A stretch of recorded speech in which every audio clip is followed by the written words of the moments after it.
Well, good evening, everyone, and thank you for joining us for our discussions tonight on chapters And seven and seven and eight this eight, week yeah. of Follow the Flock, how Follow the sheep flock. changed our civilization as humans.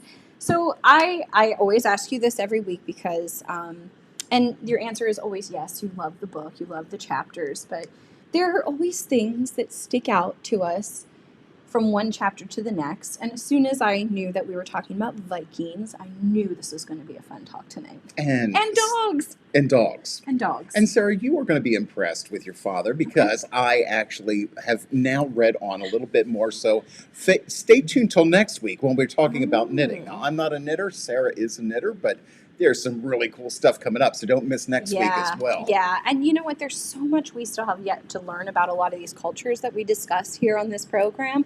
But I think this book opens it up and at least makes it a little bit more digestible for what was happening with sheep and how they were affecting civilization during these time periods. But we're talking about dogs right now. That's right. Yeah. And you know what? I think that there's a lot of misinformation.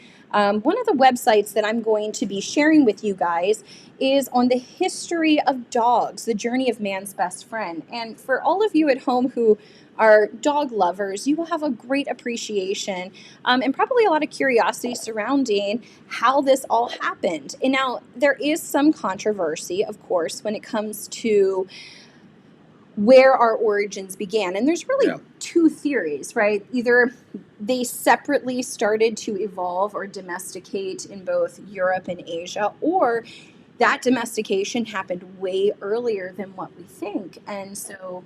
Well, I enjoyed reading this because they were also talking earlier in the book about, how do we bring these wild sheep in and also domesticate them. And I can see that same point with the dogs where you bring a puppy in, a wolf puppy, and give it food and nurture it, and it soon starts to bond with you. Sure. And but I was amazed, Sarah, on the history of these dogs. We're looking at 12 to 20,000 years ago. And some of these scientists in the article that I was just showing you say even back to up to 35,000 years ago. That's just mind-boggling. It is mind-boggling. Yeah. And so those two theories, they do. But what really is intriguing for scientists is the ones that they're claiming that are 35 years old as part of this domestication or evolution of domestication. These dogs already share similar genetic makeups that both dogs share, and so they think somewhere in like the area of Germany it may have happened much DNA is just an amazing thing. It is really interesting. Yeah. Now there's another website. Of course, I love finding videos for you, and I'm glad you do. Yeah, you do a great job. PBS put this great video together on how dogs became our best friends, and what I love about this particular documentary is it takes you through this evolution of how we brought them into our encampments, and we decided you're pretty useful at keeping predators away. Oh, I love these pop-ups. But it also talks about a lot of the genetics that go into it and how these two theories will sort of contradict but also support each other in some ways.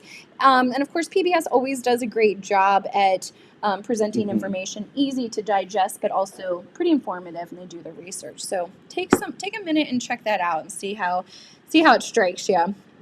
But I actually, as we were going through this, I started thinking to myself, okay, if these guys are evolving separately from each other, what did that process look like? And the end result in our modern times, how many breeds do we actually have available to us?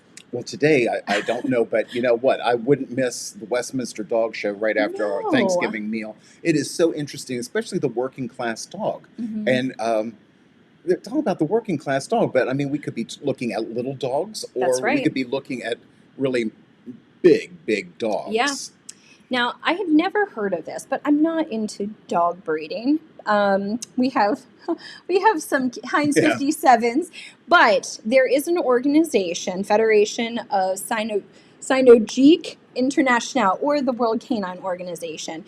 They fluctuate on the breed numbers as well, but right now it's somewhere around 354 breeds that they recognize, up to like in past years, 380 different breeds. There's a lot of different breeds. I mean, if That you can't is. find a puppy that you like with that type of number, that's sad. Yeah. Yeah. Now, the website that we just had up on the screen, Deb will share with you in the comments section. But if you ever wanted to find out more information about all the really interesting breeds that have evolved around the world and the wide range of genetic variation is crazy different. Crazy different. But one of the first sort of recognized breeds that they talk Mhm. about are the Molosser dogs. And oh, folks, look at the size of these Look dogs. at the size of that dog. No wonder they thought, hey, isn't this a good idea? We'll bring them into camp because they're not going to hurt us. No, but I would think some kind of predator like a wolf or other, predators coming in there, and they're going to be intimidated by a dog of this size. Oh, completely. I mean, but what I love about this this comparison between these two images is, of course, they were already including in their recording of life and iconography, and they made sure that when they represented these dogs to really show off like the sinewy nature of the legs and the aggressiveness of the jaw to show how intimidating they really were.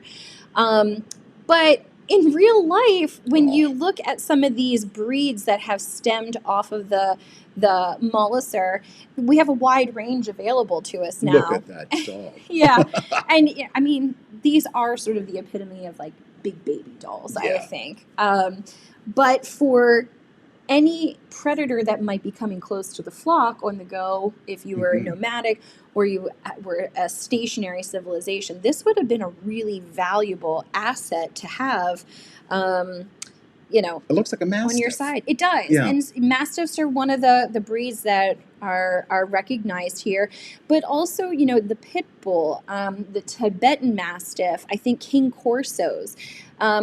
But these guys are wonderful because although they're large in stature, they have those unique characteristics that they found where these dogs, they actually love to be among the sheep, and they Mhm. sort of bred out of them this need to attack and eat the sheep themselves. Yeah. This is a really great example of the use of the collars that they described in the book. Yeah, were they Roman, I believe? Yeah. But the heavy collar, and I mean, it is sort of intimidating when you see a dog like that. Right. And actually, for some individuals, they find it even a fashion statement. But Right. boy, it just makes sense. Now that I see that and I never put it together, if you have a wolf or a lion or a tiger or some large predator coming in and they're normally going for the neck for the kill, they're going to think twice about biting into the neck of an animal with a collar like this. Right. So, But look yeah. at the relationship Oh, these they love sheep each other. share with this giant dog. And it is complex to think about how to fine tune these details, that at one moment a dog can be very loving and gentle to a newborn lamb and children, Hmm. but yet they know that that's not their focus. They know that there's a meal available to them, and they can turn it on when a predator comes around. It's a pretty great juxtaposition to sort of compare to what we know as Fido. Look. Now, I know everybody is not a dog lover, but it did not surprise me whatsoever to find that Fido meant faithful or trusty. I And mean, doesn't that fit it perfectly? It fits perfectly, and Yeah. they said it's one of the most popular names for hundreds of years. Right. That name Fido goes back a long Yeah, time. I look at that face, and I do have a soft spot for border collies. I certainly do. But you can see how that it really earned its Yeah. name.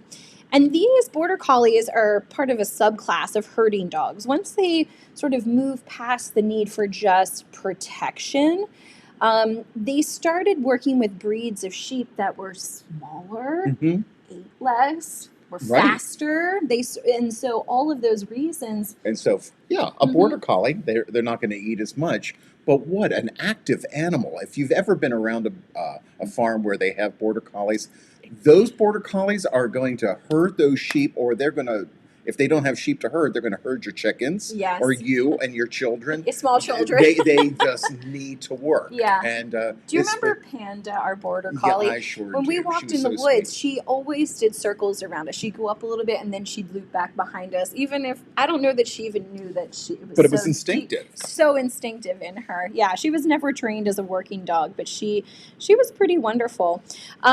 So there is a wonderful example of the relationship that dogs have between their masters and this working. But also, I think the shepherds themselves have unique characteristics, and we sort of talked about that a little bit last week. And the different calls that they have. Yeah. And the dogs know these That's calls. exactly right. I have a wonderful video I want to show you. It just sort of shows this. And when the video first starts, it's kind of windy, so I'll turn it down. But this shepherd only uses 2 calls or 2 commands. And all of a sudden, out of nowhere, the sheep come running. I think it's just like such a special relationship. When you look onto that pasture land, it's foggy. I see no sheep. Right, exactly. But watch.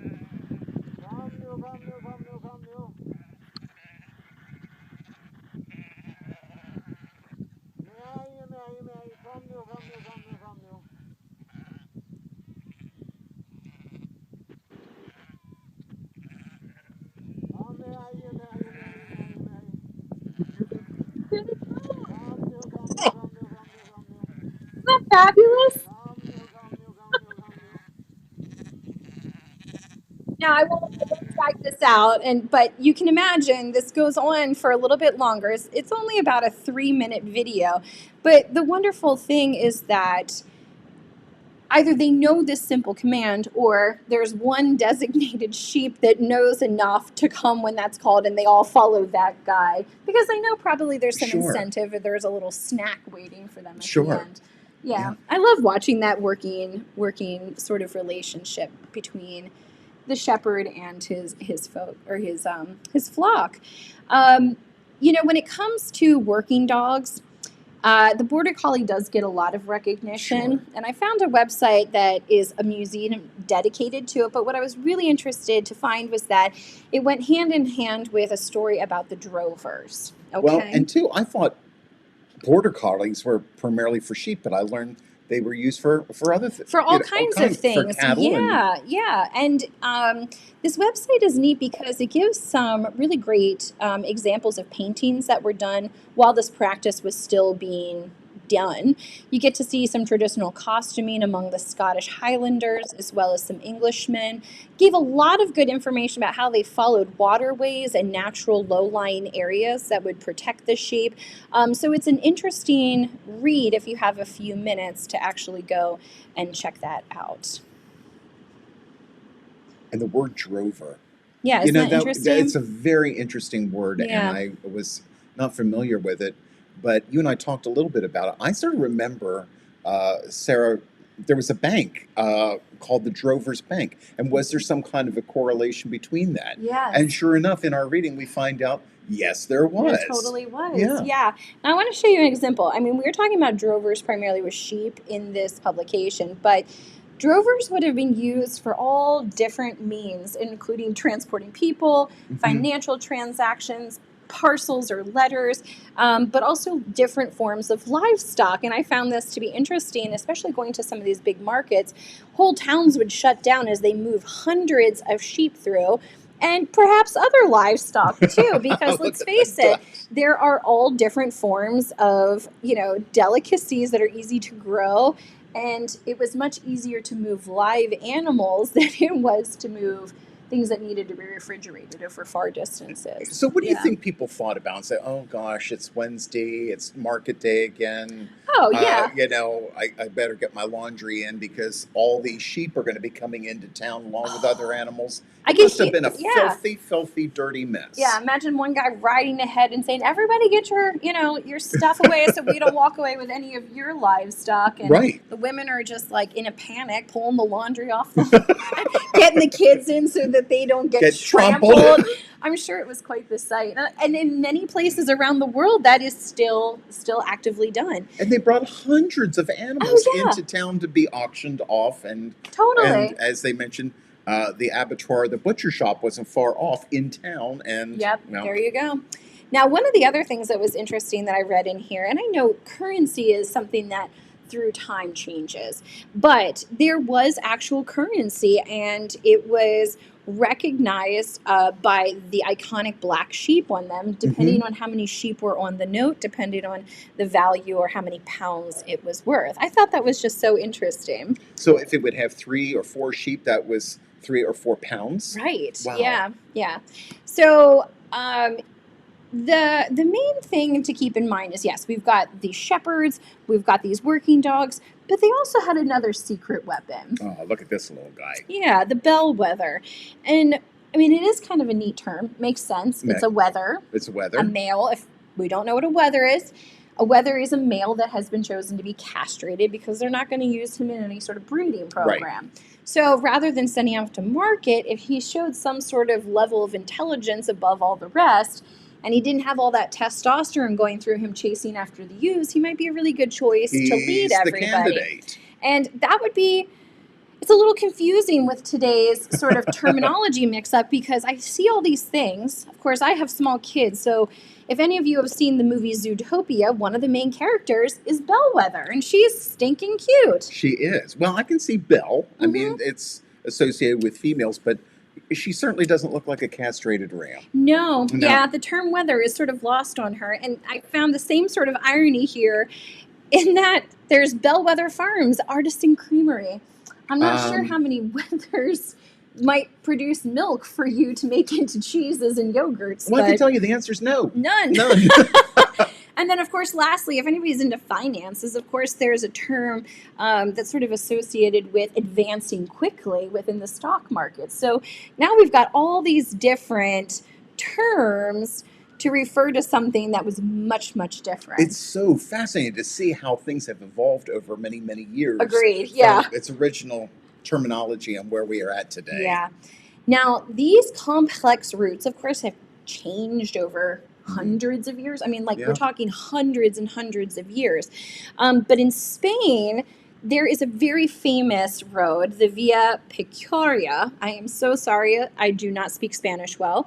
But what's interesting is that today, these routes are still actively being used. And one of the cool things about these is that they're making a big effort to preserve some of these major features along the road and either doing restoration work or reconstructing replicas of what might have been available. But as they move these sheep around the countryside for probably months at a time, Mm-hmm. remember, some of these sheep are getting shorn twice a year. Oh, that makes sense. You got to do something. You got to wash the fleece. You might have to, Those are some pretty fancy watering troughs. Right, yeah. And so these would be available for folks to, or paddocks would be available to herd them all into one place so that they could do shearing and have a place to wash the fleeces before they moved on. Oh, that makes sense. I mean, they probably Yeah. would make arrangements to have them transported or loaded onto horses or carts, but probably near a major town, that would make a lot of sense. Yeah. If you were in Spain, I would think that they would make wonderful hiking trails. Oh, yes, Yeah, I'm sure absolutely. there's a lot of Now, people who take advantage of that. there is in our modern times a lot of conservation work that's going on, making sure that this land that's been used and still being used for active pasture rotation Mhm. among large flocks, they have efforts in place to protect those lands so that they can't be developed and lost. And they have markers to help you keep track of where you're going, which is, I think, really, really I wonder if this is innovative. private land. I think that the country of Spain has actually made it protected lands, these exact paths that are going through. Yeah. Yeah, exactly. Yep, exactly. Now, if you are somebody who really likes to hike and you find that you're looking for new spots, this is a great website that Deb's going to share with you on walkingtheworld.com. It goes over a little bit of history on the Drover roads, but what I really loved about this website was the fact that I could go down here to the bottom after hearing all this cool stuff and find a place. Gives me an idea of, is it moderate, is it strenuous, the approximate miles that I can expect. little bit of idea of what Ah. you might see along the way if there's any cool hot spots. But I found this to be like a super, super cool website, walkingworld.com. And again, if you are an avid hiker or walker, this might just be a cool website for you to check out anyway. You know what? What a smart thing, because you're not going to get there and then all of a sudden be surprised that I'm not going to be able to do this because and find I'm there's not like, physically fit. do not pass, or, you hear about like, oh, there's hundreds of miles available. Well, I'm sorry, the United Kingdom is pretty big, and so is Spain. So I'm not going to lead with the assumption I can just pick it up like the Appalachian Trail wherever I want. That be to know that you are following the same pathway that sheep or cattle have been used on these pathways for hundreds of years. Yeah. So, what a sense of history. Yeah. Wow. While we're on the subject of Spain and these Drover roads, did you know that this week in history is the official marking of when they allow the sheep to do an official parade of the sheep through Madrid, the capital of Spain? This week? Yeah, this week. It was October 24th. So what's the chances of that happening? I know. I was so excited to hear that. So I found a YouTube video that was posted 2 days ago showing these sheep making their way through the city and sort of the crowds taking in all of this spectacle of hundreds of sheep descending upon the city.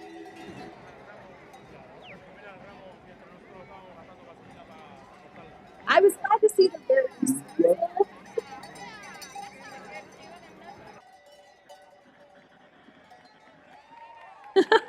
Actually, it appears to be a little bit more organized than the running of the bulls. Yes, far less dangerous, I would say. But I thought, what are the chances that this just happened in 2021 this past Sunday? It was meant to be. It was meant to be. Yeah. We did not plan. And mark it on your calendars. Maybe you want to go to Spain next year. Wouldn't that be awesome? That would be awesome. Yeah. Now, on these major roads that they're leaving, and they're going into places, in every major region in Europe, they talk a lot about Smithfield. Had you heard anything about the history of Smithfield before? I love the ham. Yeah.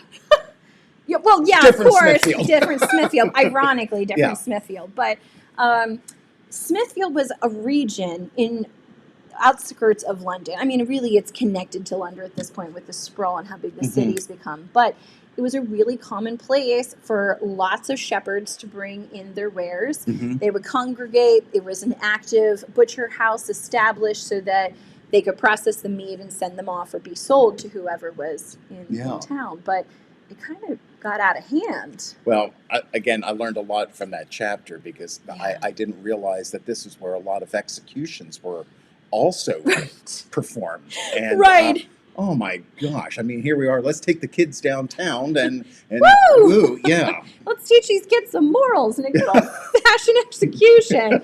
Now, Smithfield is all around. It's gone through a long, long history.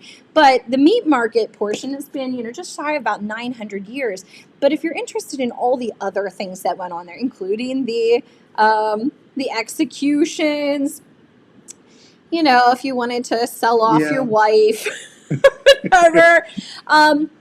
There's a wife auction if you want. I know. This is a cute website. I really love the way that it's presented, and it gives us a lot of good information about how things evolve from one thing and turn into another. Yeah.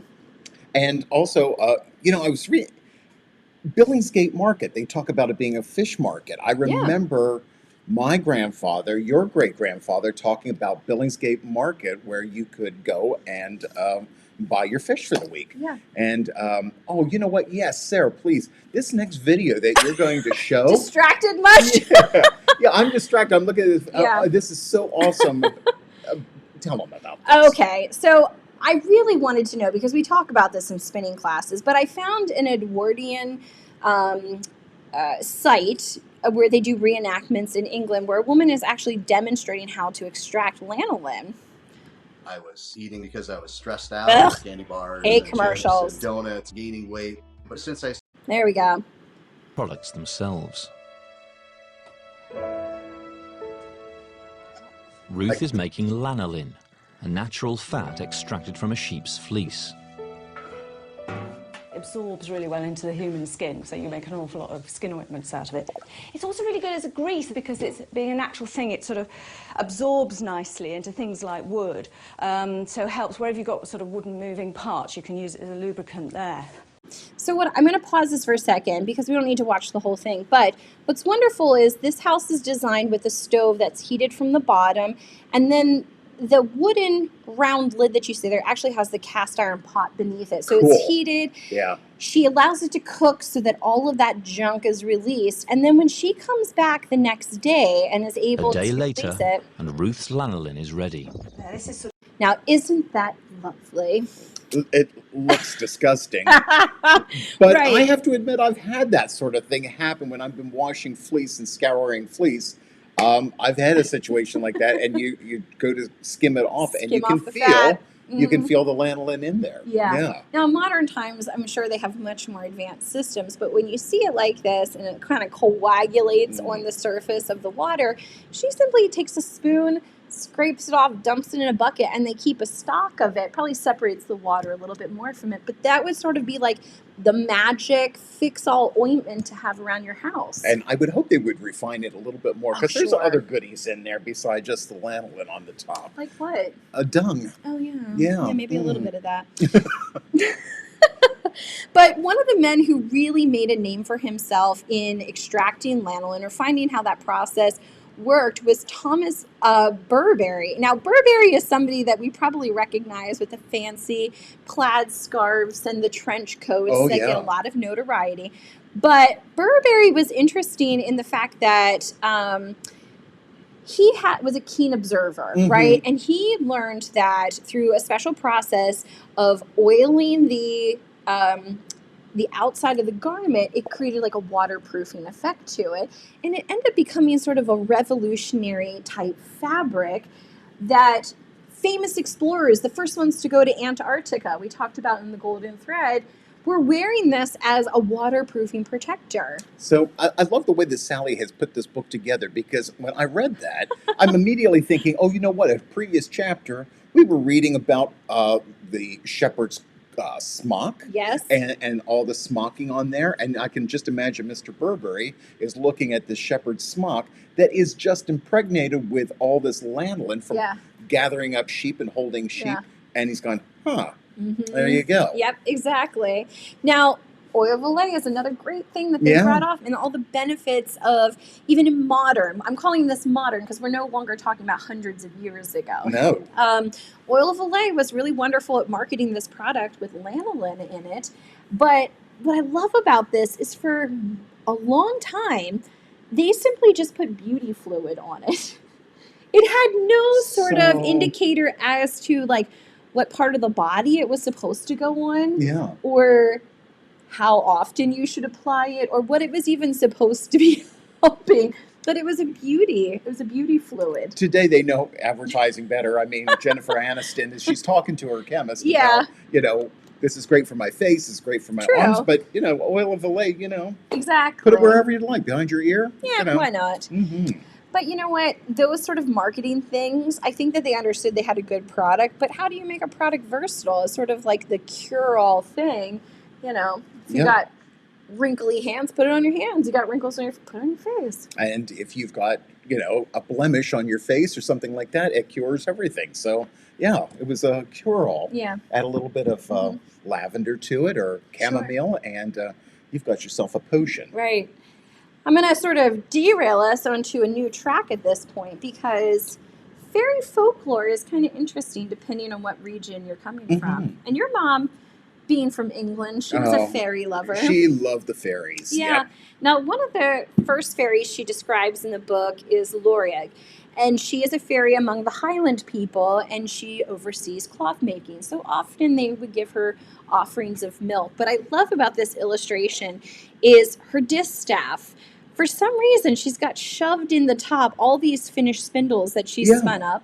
But on the far left-hand side, it looks like they've included a thistle and maybe some nettles in the background, all sort of tying into all cloth making, not just necessarily sheep. I don't know if you ever heard anything more on that. I have not. Yeah. But if you're into fairy culture, this is a great website where you can learn all about different forms of fairy culture. And there's also some really cool illustrations. Of course, we know the story of Rumpelstiltskin. Our beloved little Our curmudgeon. beloved, yes. They talk about the clothing. It's just a really fun website. Of course, none of it is fact-based. It's culturally based off of storytelling and years of passing down in folklore. But it's still kind of fun, you know. But look at that distaff, Sarah. Yeah, let me bring that back up so you can see it, because it is kind of cool.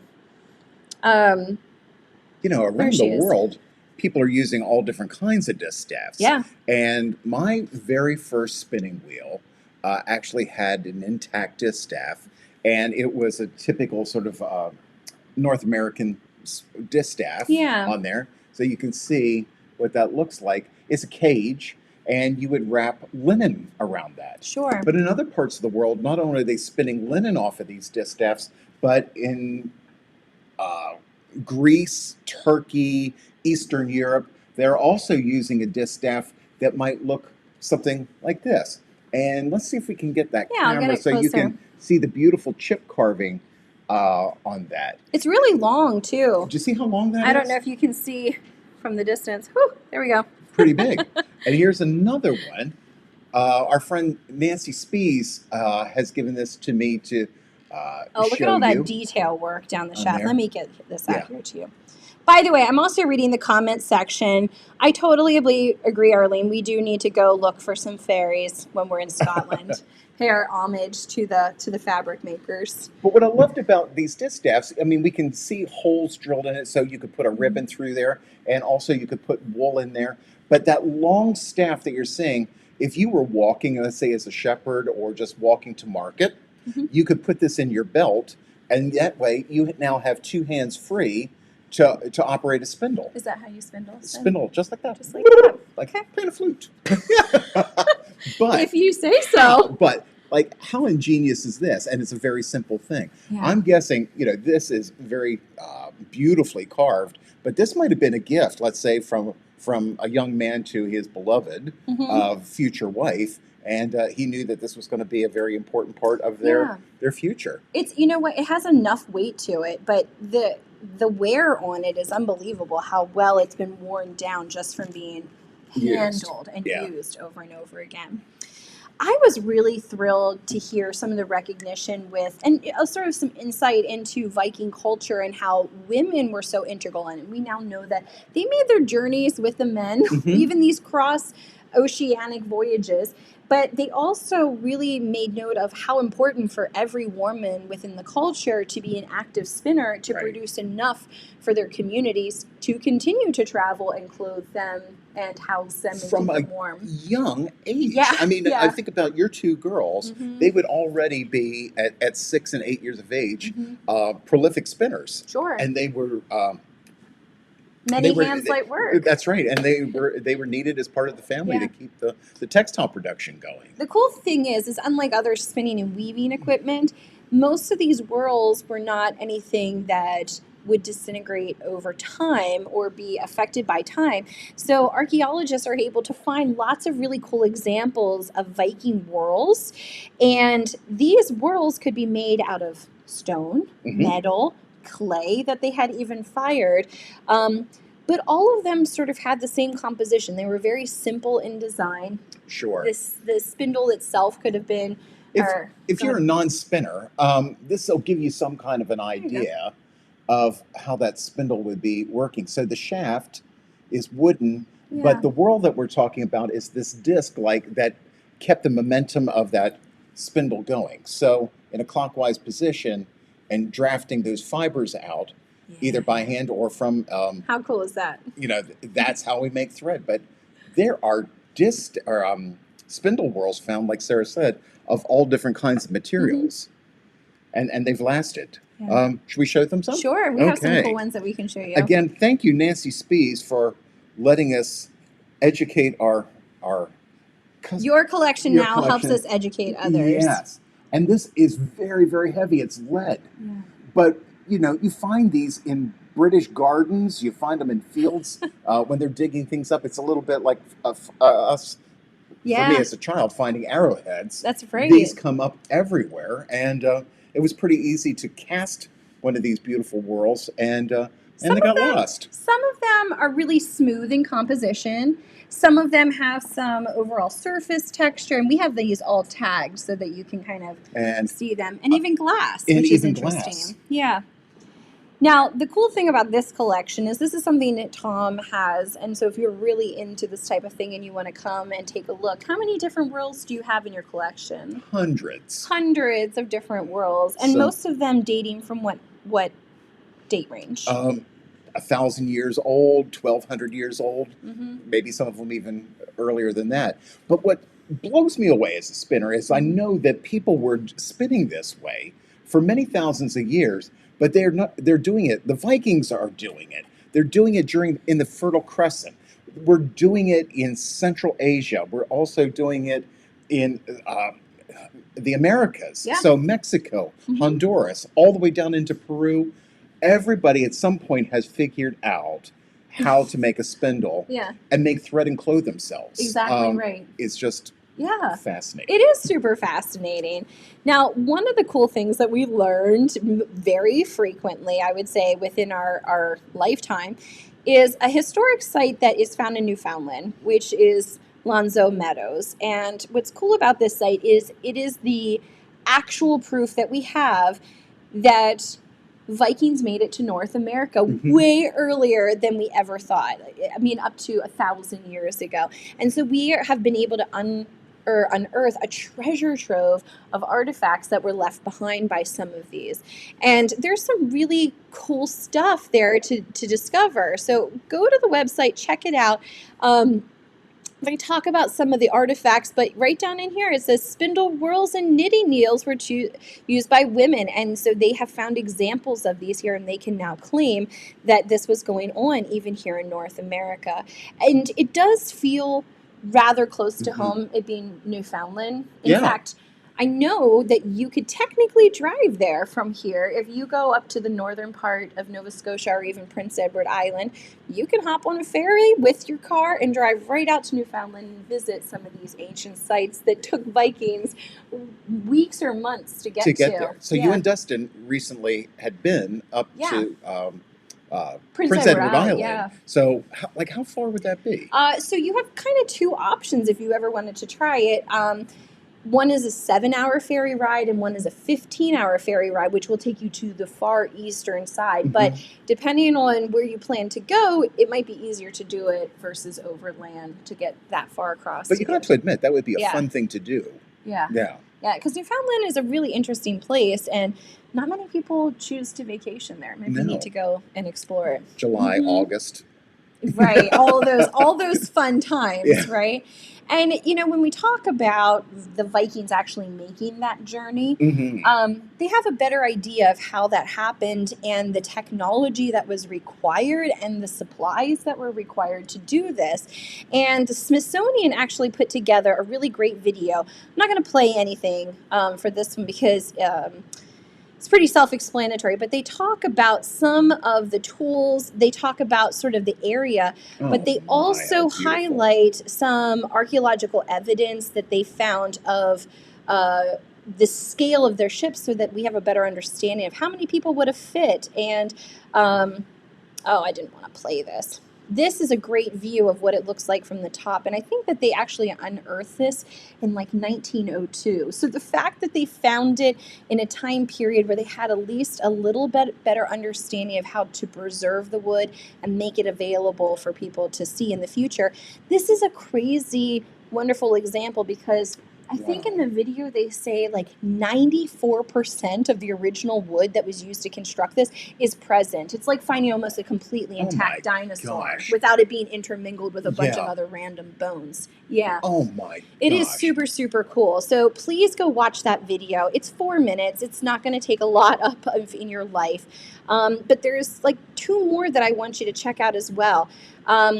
This particular page tells us all about the sails in general, how they made them, what the materials were made out of, what we know from remnants found at sites, what dyes they were using on them. So please take it some time to read this website. It was really, really informative. I'm just thinking about how gutsy it is to get in that boat with 40 or 50 other individuals and going, we're going to go sailing. How about 100? Oh my gosh. They would take 100 men on these boats. Yep. Now, here's a really interesting boat you got to know about, right? So this is the Dragon Herald. This was a boat that was built in the 2000s, and with the intention that they wanted to try and reconstruct a Viking ship exactly how they would have and test its seaworthiness to see if they could make it from Norway to northern Canada. Because, I mean, they had to sort of prove it. Like, did they actually do this? That's the best way of doing it. Turns out they did.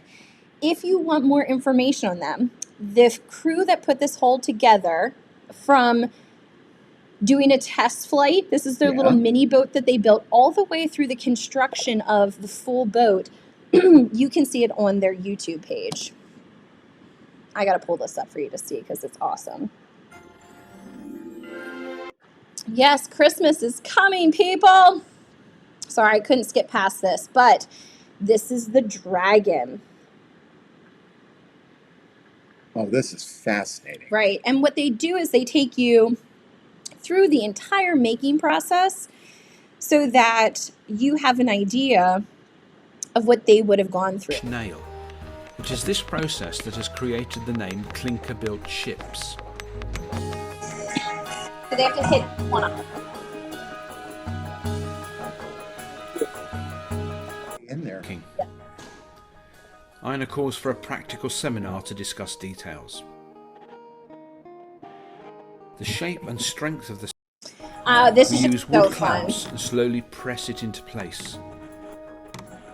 The stringer is attached to the planking with wooden nails. The nails are then cut. Wedges are driven into the wooden nails. Okay, I love woodworking. This is like woodworking on the most impressive scale possible. Please take 10 minutes to watch this video because even the tools that they use, I was describing to Dad the tool that they use to actually find the angles to make sure that they're the same and that they're staying consistent, was a block of wood with our typical 180 degrees, but they use like what I know as a plumb line, a string with a weight, and when they put it up against the board, it would read and hang true to the angle and let them know if they were on or if they were up. It's simple technology, but the fact that they were using that to construct this was amazing. And I am I right that you also said that they were using flax or linen? That's right. Fabric between those joints. Yes. Because it absorbs water, it's going to expand and seal all that up. Yeah, so they would lay down thick tar, and it looked like, honestly, it looked like some of the flax roving that we get from Belgium for our hand spinners, and they were just laying it in like wadding almost to fill in the cracks, and they would even put it between the joints as they were splicing in one down the entire keel of the boat. Wow.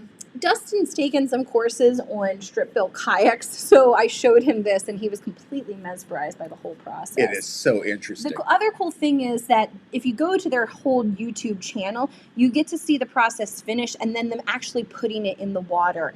I was a little sad that the sail that they used wasn't a wool sail or a linen sail, but they were semi-authentic, I think, in that they used 100% silk for the flag, and it was red. That's amazing. Yeah.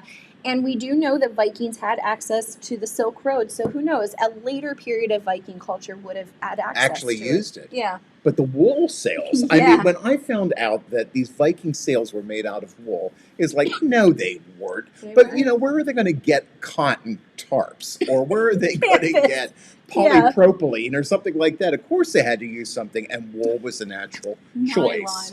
Nylon sails. Yeah, and we know from previous chapters all the amazing properties with elasticity and the fact that it can absorb water, but it can repel water at the same time. And they learned all these fabulous processes to waterproof them further with either horse or cattle fats, fish oil to sort of... Fish oil? Yeah, because you think about that woman's pot we saw, and that little bit of lanolin that was skimmed off the Yeah. top, how much of they would have actually needed to do a whole sail? They probably did have to augment with other forms of oils to give it that waterproof fame. Well, the cod liver oil pills that yeah. that your grandmother used to give me as a child, I would have gladly donated it to some Viking Yeah. sailor. Yeah. They're pretty nasty, It's but really very interesting. oily, and Mhm. I can see where that would just Yeah. seal things up. I did read in some of the additional reading that I did that it would take several weavers up to a year to weave enough cloth for Yeah. one of these sails, and several hundred sheep fleeces. I heard everything from 400 to 800 or 400 to 700 fleeces. That's a staggering amount. But remember, we're not talking about the merinos that we have today No. where we're pulling like 10 plus pounds off of an animal. We're talking about smaller animals that were being rude. So they had to pluck all this hair out. And the yield probably would have been more like A half 2 a pound or pounds. something well, like that. maybe more like a pound to 2 Sure. pounds would be more realistic. So if you had 400 sheep, an 800-pound sail for a ship that size doesn't seem all that unrealistic No. when you think about it. But it's still a lot of spinning and Yeah. weaving, folks. Yeah. Now, what did we learn about the spinning process for the weaving of these sails? Oh my gosh, this was so great. Thank you, sir, for all the extra Yeah. work that you put in here. Yeah. As a weaver, I want to try this out. But Sarah was explaining to me that the warp threads were actually spun with a Z twist in them, Mhm. and the weft threads were spun counterclockwise as a singles with an S twist Yeah. in it. Isn't that interesting? And so when they came together, they're going to bind perhaps a little bit tighter. Maybe. But We yeah, also talked about composition difference because there's examples that they have found through archaeological scraps. There are no full-size sails available for folks to examine. So a lot of this is just speculation. But the physical scraps that they found, they also think that the warp threads may have been used, the coarser hairs, maybe the guard hairs. Mhm. Because think about it, the coarser hairs are more hair-like. They don't Right. have the elasticity to them. So under tension of a warp-weighted Viking loom, it makes a lot of sense for those fibers to be chose compared to the loftier, springier fibers, which would have filled in nicely or packed in as more of a weft face weave. But, for some of you who are also spinners, you've heard of these different breeds that are coming out of Scandinavia, the Gotland, the Spelsaw, and some of these are dual-coated Sure. sheep. So the idea of ruing, where you could pull easily these coarser fibers and use those for the warp threads, but then you also have these softer, downier threads, and there's your weft. But there's your weft. you know what? I have to try this and see. Yeah, I think it would be cool to do. I do too. Just weave up a sample, maybe not an entire Viking sail. Although Diane, who's one of our volunteers and is joining us here on our talks tonight, she is a Viking reenactor, and she has sort of challenged herself that she would like to try at least a part of this process Yeah. of warping and weaving from her hand spun. So On a hand spindle, I guess, too. we got to try it, Yeah. Diane. Now, we have some big news today. We do. We do have some big news. Today, in the mail, That's right. Spinning Tales came in. For those of you who are not sort of in the loop, Spinning Tales is Tom's newest children's book. Dun, da, da, dum. Dun, da, da, da, is right. And what was so cool about this coming in a little bit early is it tied right into our spinning talks for tonight. But in this book, Dad, you kind of take the kiddos through the entire spinning process I from do. beginning to end, just like your first book. So this curious little mice have been watching the weaver shear his sheep, diet and goldenrod, and the illustrator Megan Lloyd.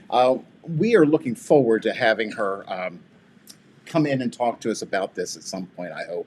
But you can see, they're spinning, they're watching, but they realize that he has not quite enough wool to finish a blanket because they have snitched some of that wool to line their little nest up in the barn. I think that Megan did such a good it's job wonderful. of showing the whole process from start to finish. Here he's got the sheep already bellied out and separated that. And now he's working on the blanket in the back. This is a very versatile weaver, by the way. Yes. He's got a lot of trade under him. Mm-hmm. But Megan, she does this wonderful thing about bringing the characters to life, but also she introduces the equipment so that it's accurate for kids to see. It's is. not some made up version of it. So tonight we were just elated to be able to share this with you and let you know that it's out there. It's just in time for Christmas. It's perfect. Your students were super happy today. Oh, they were. As a matter of fact, some of them went home with copies, and if you would like, I can autograph it for you, as well as make a special naming for a grandchild or whatever. I'll be happy to dedicate it to them. Yeah. You know what? There's a couple comments I want to add down here. Jan Derry had a question if we've ever seen wool bunting. So I'm thinking of the buntings like the swags that sort of hang out on our porches. It's a woolen cheesecloth and would make excellent sales. So that's a really cool fact. Thank you, Jan. Thank you, Jan. You're a history lover too. I love it. Now, we have coming up next week chapters 9 and 10, where we're going to talk about knitting for victory. Woo-hoo! We're getting into the war talks, as also wool churches, white monks, and the crime of owling. So hopefully next week, if you're available, please join us here at 7 o'clock, and we're going to be going over some cool new stuff. Yeah. Now, just sort of a heads up, it's Halloween this weekend. Make sure you're nice to all your kiddos in the neighborhood. Are your children ready to go trick-or-treating? Yeah. Yeah. We are. We are.